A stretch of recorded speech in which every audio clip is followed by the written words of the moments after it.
السلام علیکم ورحمۃ اللہ وبرکاتہ۔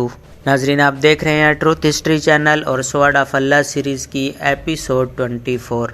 ناظرین، رسول کریم صلی اللہ علیہ وسلم کے وصال کے ساتھ ہی ہر طرف بغاوت اور عہد شکنی کا طوفان اٹھ کھڑا ہوا۔ ایک طوفان صحابہ کے اپنے ہاں اٹھا، یہ خلیفہ اول کے انتخاب کا مسئلہ تھا۔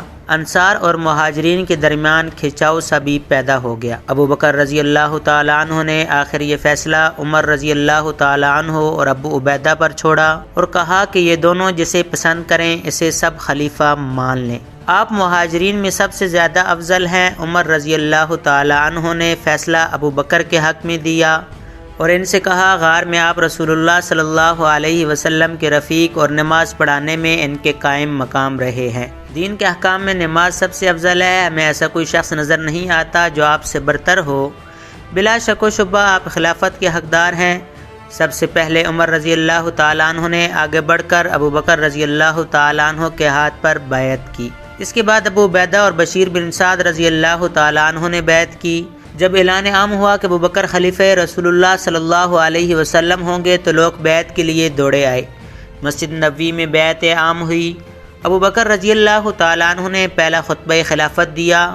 لوگوں، خدا کی قسم، میں نے خلافت کی خواہش کبھی نہیں کی تھی، نہ کبھی دل میں نہ کبھی ظاہری طور پر اس کے لیے اللہ سے دعا کی تھی، لیکن اس ڈر سے یہ بوجھ اپنے ناتواں کندھوں پر اٹھا لیا کہ اختلاف جھگڑے کی صورت اختیار نہ کر جائے، ورنہ خلافت اور امارت میں مجھے کوئی راحت نظر نہیں آئی۔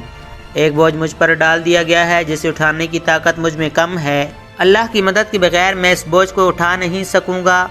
مجھے تم نے اپنا امیر بنایا ہے، میں تم سے بہتر اور برتر تو نہ تھا۔ اگر میں کوئی اچھا کام کروں تو میری مدد کرو، کوئی غلطی کر گزروں تو مجھے روک دو۔ تم میں سے جو کمزور ہے میں اسے طاقتور سمجھتا ہوں، میں اسے اس کا حق دلاؤں گا۔ تم میں سے جو طاقتور ہے اسے میں کمزور سمجھوں گا اور اسے اس حق سے محروم کروں گا جس کا وہ حقدار نہیں۔ میں جب تک اللہ اور اس کے رسول کی اطاعت کروں تم میری اطاعت کرو، اگر میں انحراف کروں تو میری اطاعت چھوڑ دینا۔ خلیفہ اول ابو بکر صدیق رضی اللہ تعالیٰ عنہ نے سب سے پہلا حکم یہ دے کر کہ اسامہ کا لشکر رومیوں کے خلاف جائے گا، سب کو چونکا دیا۔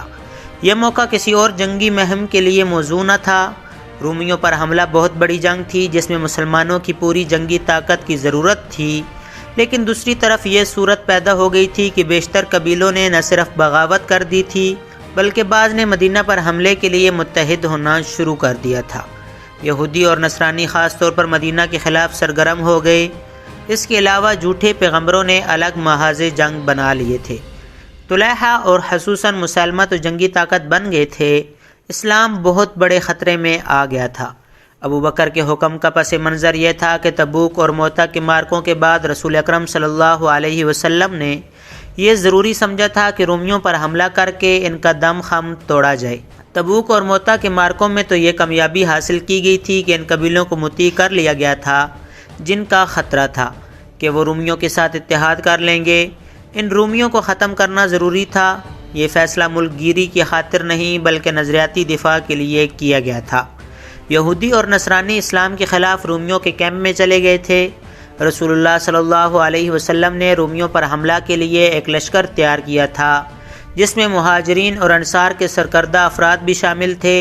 اس لشکر کے سپہ سالار زید بن حارثہ کے بیٹے اسامہ تھے۔ ان کی عمر بمشکل 20 سال تھی۔ مورخوں نے لکھا ہے کہ اسامہ کو رسول اللہ صلی اللہ علیہ وسلم نے اس لیے سپہ سالار مقرر کیا تھا کہ نوجوانوں میں قیادت کا شوق پیدا ہو اور وہ اپنے آپ میں اسامہ جیسی صلاحیتیں پیدا کرنے کی کوشش کریں۔ اسامہ کو رسول کریم صلی اللہ علیہ وسلم ویسے بھی بہت چاہتے تھے۔ اسامہ کے والد زید بن حارثہ جنگ موتا میں شہید ہو گئے تھے۔ اسامہ میں لڑکپن میں ہی عسکری صلاحیتیں اور شجاعت پیدا ہو گئی تھی۔ جنگ احد کے وقت اسامہ بچے تھے اس لیے اس جنگ میں شریک نہ ہو سکے، لیکن اسلامی لشکر مدینہ سے روانہ ہوا تو اسامہ راستے میں کہیں چھپ کر بیٹھ گئے۔ جب لشکر ان کے قریب سے گزرا تو وہ لشکر میں شامل ہو گئے۔ ان کی مراد پھر بھی پوری نہ ہوئی۔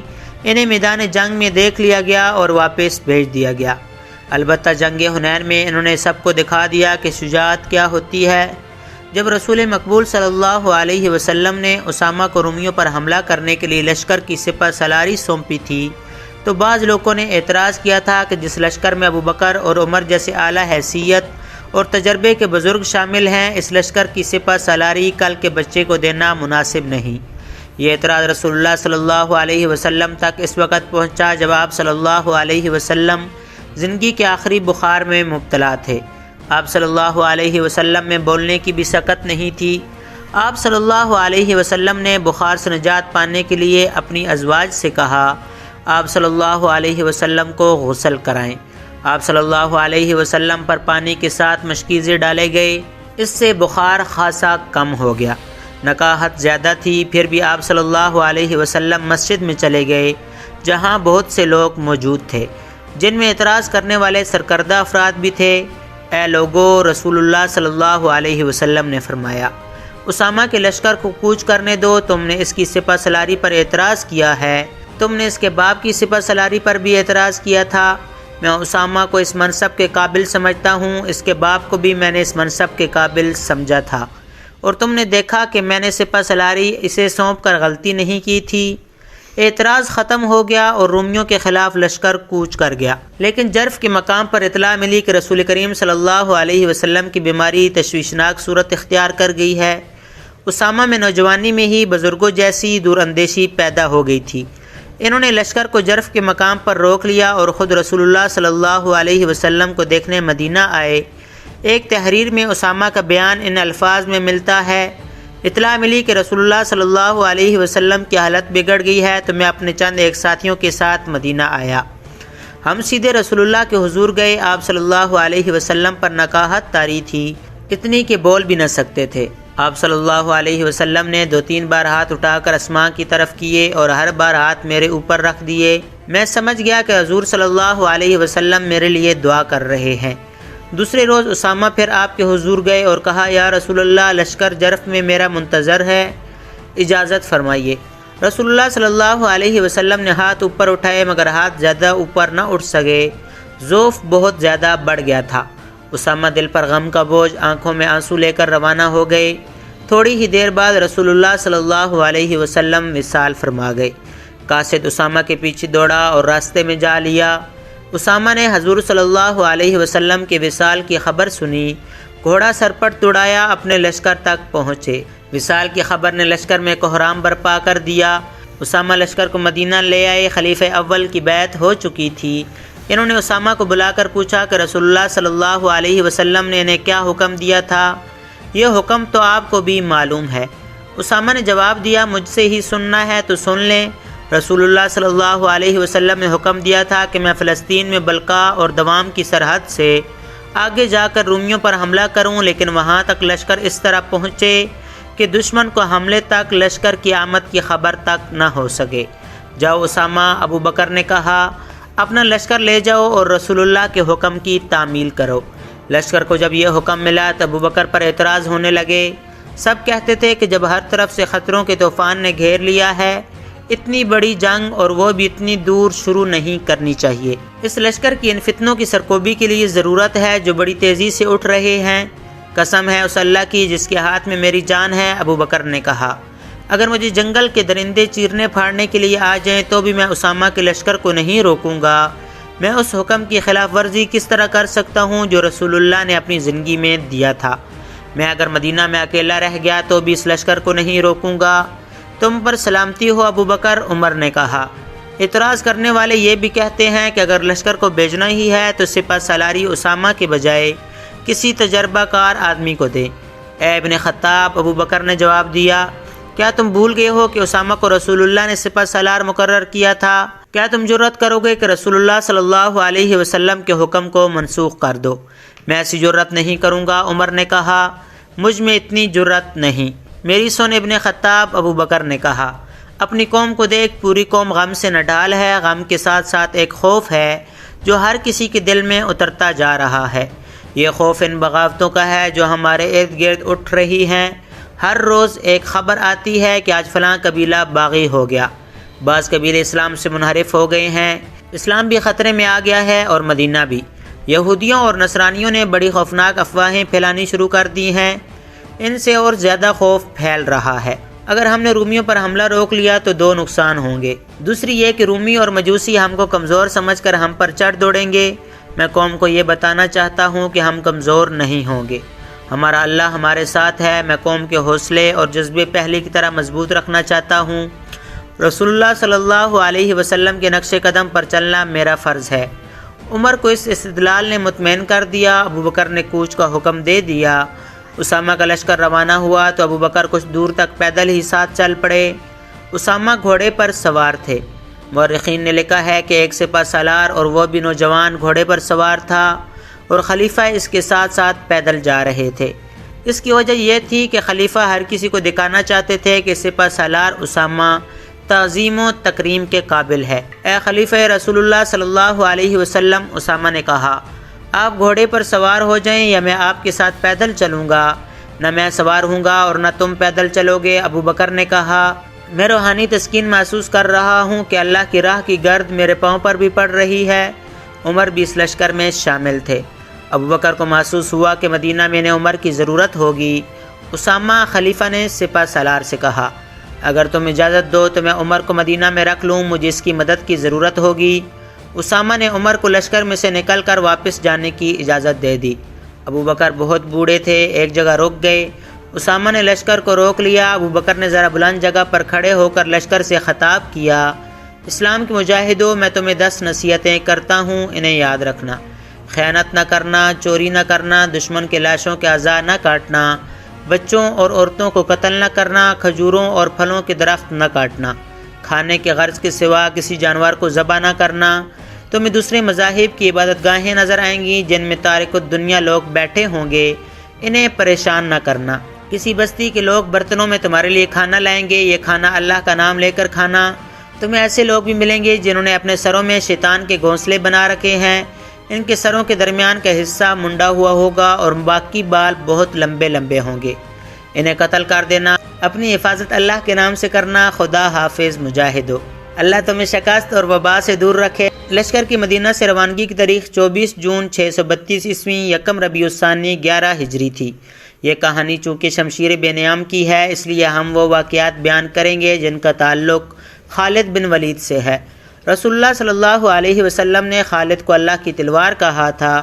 اسامہ کے لشکر کے متعلق اتنا ہی کہہ دینا کافی ہے کہ انہوں نے صرف 40 دنوں میں ہی رومیوں کے خلاف وہ کامیابی حاصل کر لی جو رسول کریم صلی اللہ علیہ وسلم حاصل کرنا چاہتے تھے۔ اسامہ سالاری کے ہر پہلو پر پورے اترے اور جب وہ فتح یاب ہو کر مدینہ میں آئے تو انہیں سب نے گلے لگایا جنہوں نے ان کی سپہ سالاری پر اعتراض کیے تھے۔